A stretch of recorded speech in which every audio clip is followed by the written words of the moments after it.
Hello students, Vinita's Hindi class में आपका स्वागत है। आज हम इस वीडियो में पढ़ेंगे हिंदी कक्षा 10 की पुस्तक स्पर्श भाग 2 का पाठ आत्मत्राण के एमसीक्यू। आत्मत्राण कविता रविंद्रनाथ टैगोर द्वारा रचित है। प्रीवियस वीडियो में हम इसकी व्याख्या और प्रश्नोत्तर कर चुके हैं। तो अब पढ़ते हैं। Let's study MCQ of आत्मत्राण।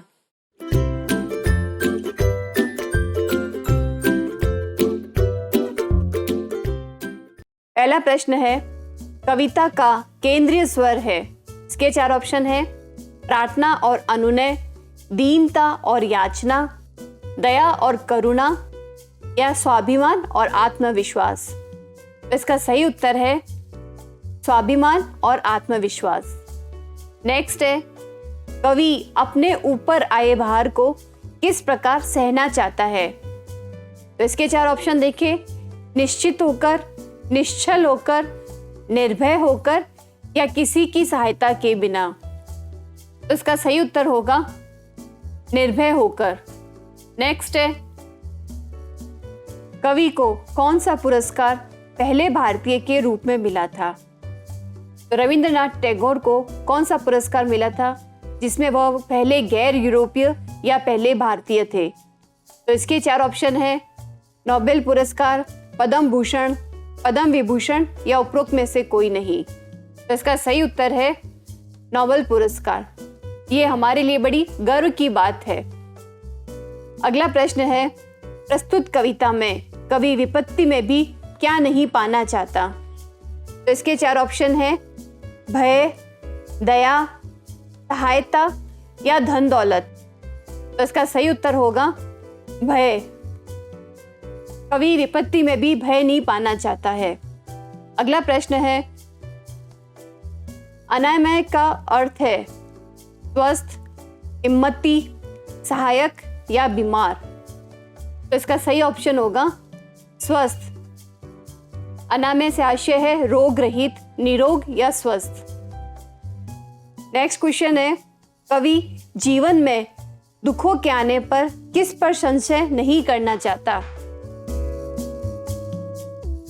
इसके 4 ऑप्शन है। स्वयं पर, अपने मित्रों पर, अपने परिवार पर या ईश्वर पर। तो इसका सही उत्तर होगा ईश्वर पर। अगला प्रश्न है, कवि ईश्वर से क्या नहीं चाहता है। इसके 4 ऑप्शन देखिए। दुख, सुख, सांत्वना या दुख सुख। तो इसका सही उत्तर होगा सांत्वना। अगला प्रश्न है, प्रस्तुत कविता में करुणा में किसे कहा गया है। इसके 4 विकल्प देखें। गुरु को, मित्र को, भारत माता को या ईश्वर को। तो इसका सही उत्तर होगा ईश्वर को। अगला प्रश्न है, तो भी मन में ना मानू छह। यह कवि किस स्थिति में भी छह नहीं मानना चाहता। तो इसके 4 ऑप्शन हैं। दुख पड़ने पर भी, पुरस्कार न मिलने पर, हानि होने पर या ईश्वर की प्राप्ति न होने पर। तो इसका सही ऑप्शन होगा हानि होने पर। अगला प्रश्न है, कवि दुखों पर विजय कब प्राप्त कर सकता है। जब वह प्रसन्नचित्त रहे तब, जब लोग उसकी सहायता करें या जब उसका बल पौरुष कायम रहे अथवा इनमें से कोई नहीं। तो इसका सही उत्तर होगा जब उसका बल पौरुष कायम रहे। नेक्स्ट है, इस कविता में किस रस की प्रधानता है। वीर रस, श्रृंगार रस, शांत रस या हास्य रस। तो इसका सही ऑप्शन होगा शांत रस। अगला प्रश्न है, कवि ईश्वर से किस बात की शक्ति मांग रहा है। सागर को पार करने की, भव सागर को पार करने की, शारीरिक बल की या उपरोक्त में से कोई नहीं। तो इसका सही उत्तर होगा भव सागर को पार करने की। अगला प्रश्न है, चित्त का अर्थ है हृदय, चिता, चिंता या माथा। तो इसका सही उत्तर होगा हृदय। नेक्स्ट है, दुख ताप से व्यथित किसको सांत्वना देने की बात कहता है? इसके 4 ऑप्शन देखिए, समाज को, संस्था को, मन को या शरीर को। तो इसका सही उत्तर होगा मन को। नेक्स्ट है, कवि संकटों का सामना किसकी मदद से करना चाहता है? ईश्वर की कृपा से, दोस्तों की मदद से, स्वयं से या किसी की मदद से भी नहीं। तो इसका सही उत्तर होगा स्वयं से। कवि दुखों का भार कैसे सहना चाहता है? निर्भयता से, दुखी होकर, विवशता से या उपरोक्त सभी। तो इसका सही उत्तर होगा निर्भयता से। तो कवि निर्भय होकर दुखों का भार सहना चाहता है। अगला प्रश्न है, नतशिर होकर सुख के दिन में, इससे क्या आशय है? इसके 4 ऑप्शन देखिए, सुख के दिनों में उसके मन में विनय का भाव बना रहे, या सुख के दिनों में कवि की गर्दन अकड़ जाए। तीसरा ऑप्शन है, सुख के दिनों में कवि के मन में अहम भाव आ जाए, या उपयुक्त सभी। तो इसका सही उत्तर होगा सुख के दिनों में भी उसके मन में विनय का भाव बना रहे। अगला प्रश्न है, किसी सहायक के न मिलने पर कवि क्या चाहता है? मेरा बल पौरुष न डगमगाए, ये चाहता है, या मेरे अंदर खूब शक्ति आ जाए, अथवा मेरे शत्रु परास्त हो जाए, या मैं कभी दीन न कहलाऊं। तो इसका सही उत्तर होगा मेरा बल पौरुष न डगमगाए। अगला प्रश्न है, कवि क्या है? नास्तिक, शाक्त, आस्तिक या पाखंडी। तो इसका सही ऑप्शन होगा आस्तिक। वह ईश्वर से कहता है कि मैं दुख के दिनों में तो याद करूं जो करूं, सुख के दिनों में भी आपको न भूलूं, पल पल क्षण क्षण आपके मुख का दर्शन करता रहूं। अगला प्रश्न है, वंचना का अर्थ बताओ। इसके 4 ऑप्शन देखें, धोखा, वचन, बचना या मदद करना। तो इसका सही उत्तर होगा धोखा। अगला प्रश्न है, कवि ने परमात्मा के किस रूप की वंदना की है? महान रूप की, विशाल रूप की, करुणामय रूप की या सभी रूपों की। तो इसका सही उत्तर होगा करुणामय रूप की। अगला प्रश्न है, रविंद्रनाथ ठाकुर की कविताओं में किस भाव की अभिव्यक्ति हुई है? राष्ट्र प्रेम की, मानव प्रेम की, अध्यात्म प्रेम की या उपरोक्त सभी। तो इसका सही उत्तर होगा उपरोक्त सभी। नेक्स्ट है, कवि दुखी होने पर ईश्वर से किस बात की अपेक्षा नहीं करता? तो इसके 4 ऑप्शन देखें, धन दौलत की, विपत्ति की, दंड की या सांत्वना की। तो इसका सही उत्तर होगा सांत्वना की। तो कवि नहीं चाहता कि ईश्वर उसे सांत्वना दे, इस बात की वह अपेक्षा नहीं करता।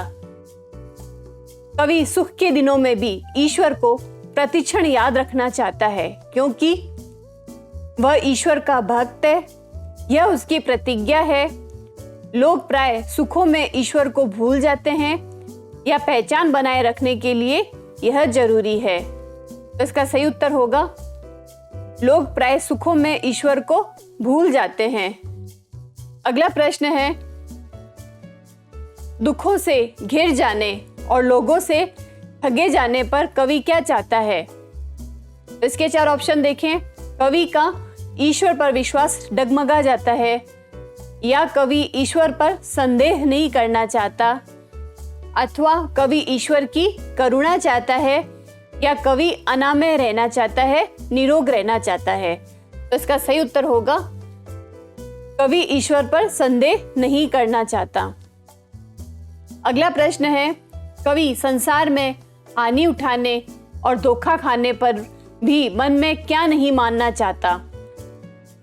सुख, दुख, जय या पराजय। तो इसका सही उत्तर होगा दुख। संसार से धोखा खाने पर भी वह दुख को नहीं मानना चाहता। अगला प्रश्न है, कवि परमात्मा से सांत्वना क्यों नहीं चाहता? इसके 4 ऑप्शन देखें। कवि को परमात्मा पर विश्वास नहीं है, कवि दया की भीख नहीं मांगना चाहता, कवि के अनुसार सांत्वना से दुख कम नहीं होते, या कवि दुख को महसूस करना चाहता है। तो इसका सही ऑप्शन होगा कवि के अनुसार सांत्वना से दुख कम नहीं होते। अगला प्रश्न है, प्रथम नोबेल पुरस्कार प्राप्त करने वाले भारतीयों का नाम बताओ।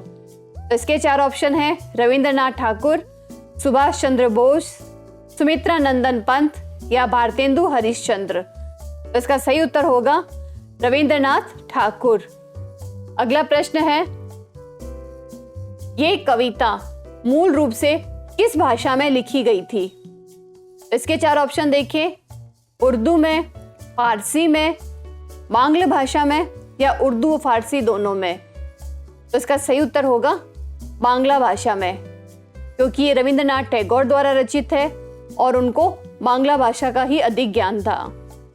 अगला प्रश्न है, रविंद्रनाथ ठाकुर को अपनी कौन सी काव्य कृति के लिए नोबेल पुरस्कार प्राप्त हुआ था। तो इसके 4 ऑप्शन देखें। पहला है गीतांजलि या कामायनी, आंसू या क्षणिका। तो इसका सही उत्तर होगा गीतांजलि।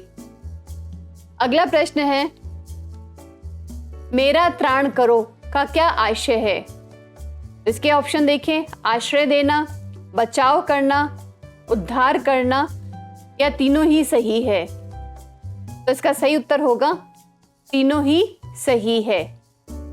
नेक्स्ट है, निखिल मही द्वारा वंचना करने का आशय स्पष्ट कीजिए। इसके 4 ऑप्शन देखें। सारी पृथ्वी के लोगों द्वारा दुख में कवि का साथ देना, सारी धरती के लोगों द्वारा सुख में कवि को धोखा देना, सारी धरती के लोगों द्वारा सुख में कवि का साथ देना, या सारी धरती के लोगों द्वारा दुख में साथ छोड़कर उसे धोखा देना।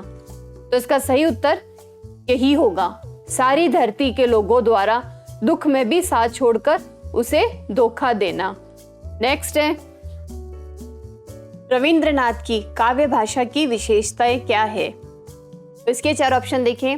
मार्मिकता और रोचकता, लय और ताल, संगीतात्मकता या उपरोक्त सभी। तो इसका सही ऑप्शन होगा उपरोक्त सभी। नेक्स्ट है, कवि सीधे दुख दूर करने की प्रार्थना क्यों नहीं कर रहा। तो इसके 4 ऑप्शन हैं। क्योंकि उसे डर लगता है, या वह अपने आत्मबल, शक्ति और साहस से काम लेना चाहता है, या उसे ईश्वर में विश्वास नहीं है, अथवा अपनी समझ दिखाना चाहता है। तो इसका सही उत्तर होगा क्योंकि कवि अपने आत्मबल, शक्ति और साहस से काम लेना चाहता है। नेक्स्ट है, कवि कठिन परिस्थितियों में भी क्या नहीं करना चाहता। तो इसके 4 ऑप्शन हैं। जीतना, हारना, खुशी मनाना या दुख मनाना। तो इसका सही उत्तर होगा हारना। कठिन परिस्थितियों में भी कवि हारना नहीं चाहता है। अगला प्रश्न है, कवि ने किसके न हिलने की प्रार्थना की है। इसके ऑप्शन देखें। हिमालय के, चांद के, तारों के या आत्मिक बल के। तो इसका सही उत्तर होगा आत्मिक बल के। अगला प्रश्न है, आत्मत्राण कविता का हिंदी अनुवाद किसने किया था। इसके विकल्प देखें। हजारी प्रसाद द्विवेदी, रविंद्रनाथ ठाकुर, महादेवी वर्मा या वीरेंद्र डंगवाल। तो इसका सही उत्तर होगा हजारी प्रसाद द्विवेदी। रचना इसकी की थी रविंद्रनाथ ठाकुर ने और इसका हिंदी में अनुवाद किया था हजारी प्रसाद द्विवेदी ने। नेक्स्ट है, कवि ईश्वर से अपने कष्टों का निवारण क्यों नहीं चाहता। इसके ऑप्शन देखें। क्योंकि कवि को स्वयं पर पूरा भरोसा है, या कवि चाहता है कि मनुष्य को अपने कष्टों के लिए स्वयं संघर्ष करना चाहिए, अथवा ईश्वर सब कुछ करने में समर्थ है, उनके पास और भी काम है, अथवा और बस कथन सत्य है। तो इसका सही उत्तर होगा कि कवि चाहता है कि मनुष्य को अपने कष्टों के लिए स्वयं संघर्ष करना चाहिए। नेक्स्ट है, रविंद्र संगीत किसको कहा जाता है? गीतों को, कविताओं को, रविंद्र के गीतों को या किसी को नहीं? तो इसका सही उत्तर होगा रविंद्र के गीतों को रविंद्र संगीत कहा जाता है। लास्ट क्वेश्चन, रविंद्रनाथ टैगोर की कविता की शैली कैसी है? इसके ऑप्शन देखें, भावात्मक और आत्मकथात्मक, कठोर, हास्यात्मक या कोई नहीं। तो इसका सही उत्तर होगा भावात्मक और आत्मकथात्मक। स्टूडेंट्स, इन एमसीक्यू के बाद आत्मत्राण पाठ यहाँ समाप्त होता है। आगे और वीडियो को देखने के लिए सब्सक्राइब करें और बेल आइकॉन प्रेस करें ताकि हर नए वीडियो का आपको नोटिफिकेशन मिल सके। तो do subscribe and stay connected. Thank you and all the best.